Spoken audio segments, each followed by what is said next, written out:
student, myself Miss Sonali ma'am. I am teaching you subject chemistry of BSc second year.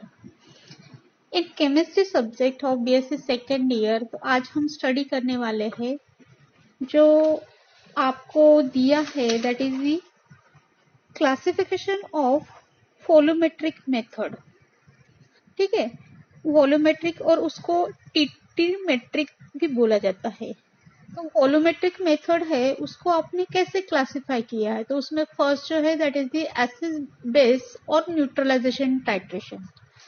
ठीक है, पहला है acid base neutralisation titration, second दिया है redox titration, third दिया है प्रेसिपिटेशन टाइट्रेशन, फोर्थ दिया है कॉम्प्लेक्सोमेट्री टाइट्रेशन एंड फिफ्थ वन दिया है डाइजोटाइजेशन टाइट्रेशन. तो उसमें फर्स्ट अपन देखने वाले हैं that is the acid base और न्यूट्रलाइजेशन टाइट्रेशन. एसिड जब बेस के साथ में रिएक्ट होता है तो वो प्रोड्यूस करता है सॉल्ट एंड वाटर. इसी को अपन बोलते हैं न्यूट्रलाइजेशन रिएक्शन और neutralisation titration. Acid react with base. The reaction between acid and bases are termed as neutralization reaction.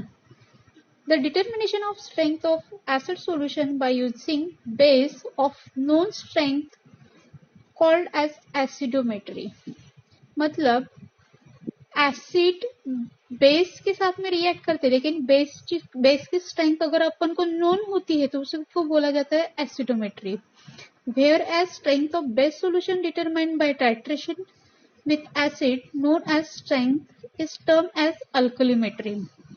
मतलब अगर बेस की स्ट्रेंथ डिटरमाइन की जाती है by the titration with acid, उसी को बोला जाता है अल्कलीमेट्री.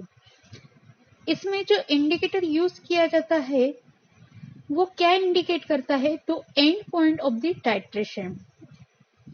Indicator have one colour in acid solution while different color in alkaline solution. मतलब अल्कलाइन जो इंडिकेटर अपन यूज करते हैं तो उसके एसिड में अलग कलर होता है और बेस में अलग कलर होता है.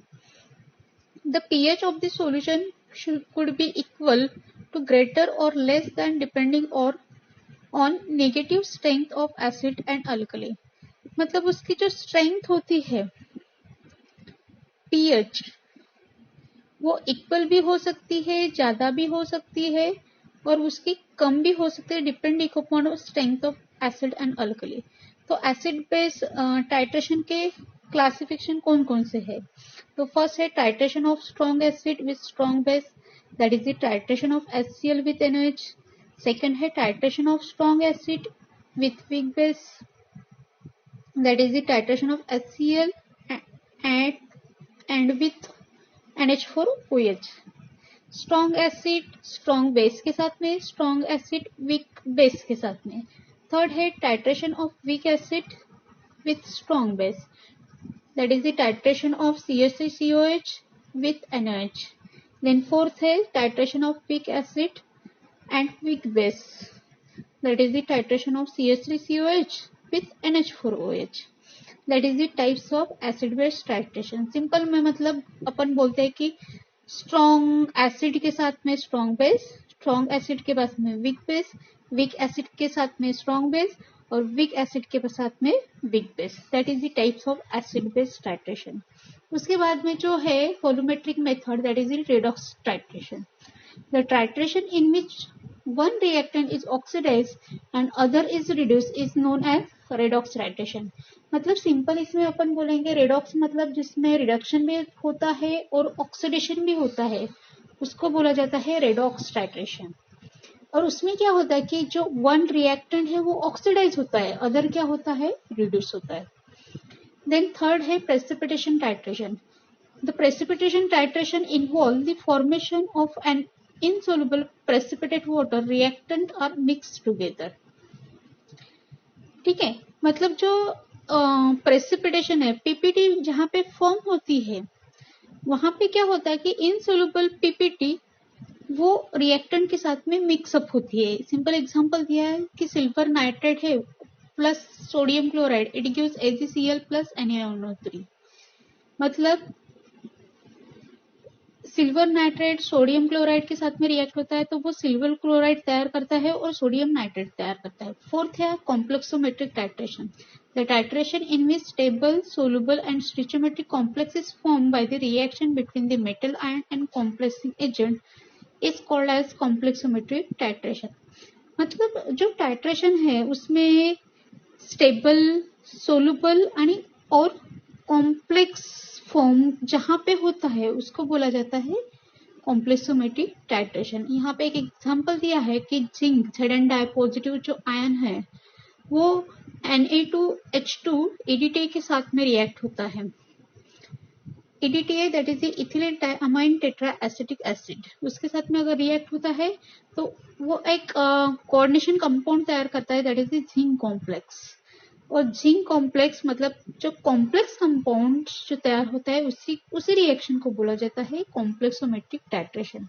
देन उसके बाद में है last one that is the diazotization titration, the titration in which simple aromatic amino compound determine quantitatively finding the volume of standard sodium nitrate solution required to convert it into the diazonium salt. मतलब यहाँ पे बोला गया है कि मतलब जो aromatic compound होता है, एरोमेटिक अमीनो कंपाउंड, वो जो है वो स्टैंडर्ड सोडियम नाइट्रेट के साथ में रिएक्ट होता है। रिएक्ट होने के बाद में अगर वो सॉल्ट डाइसोनियम सॉल्ट अगर तैयार करता है तो उसको बोलते हैं डाइसोटाइजेशन रिएक्शन। सिंपल एग्जांपल दिया है कि sodium nitride NaNO2 plus hydrochloric acid अगर रिएक्ट होते हैं तो NaCl प्लस HNO2 तैयार होता है। ठीक है, और जो अमाइन कंपाउंड है that is aromatic compound ArNH2HCl plus HONO इसके साथ में रिएक्ट होता है तो ArN2 पॉजिटिव तैयार होता है। जो ArN2 positive that is the nothing but diazonium salt. In this way आज हमने स्टडी किया है क्लासिफिकेशन ऑफ वॉल्यूमेट्रिक मेथड। उसमें 5 पॉइंट आपको दिया है। उसमें फर्स्ट है एसिड बेस और न्यूट्रलाइजेशन टाइट्रेशन, सेकंड दिया है रेडॉक्स टाइट्रेशन, थर्ड दिया है प्रेसिपिटेशन टाइट्रेशन, फोर्थ दिया है complexometric titration and fifth one दिया है diazotization titration. Thank you so much.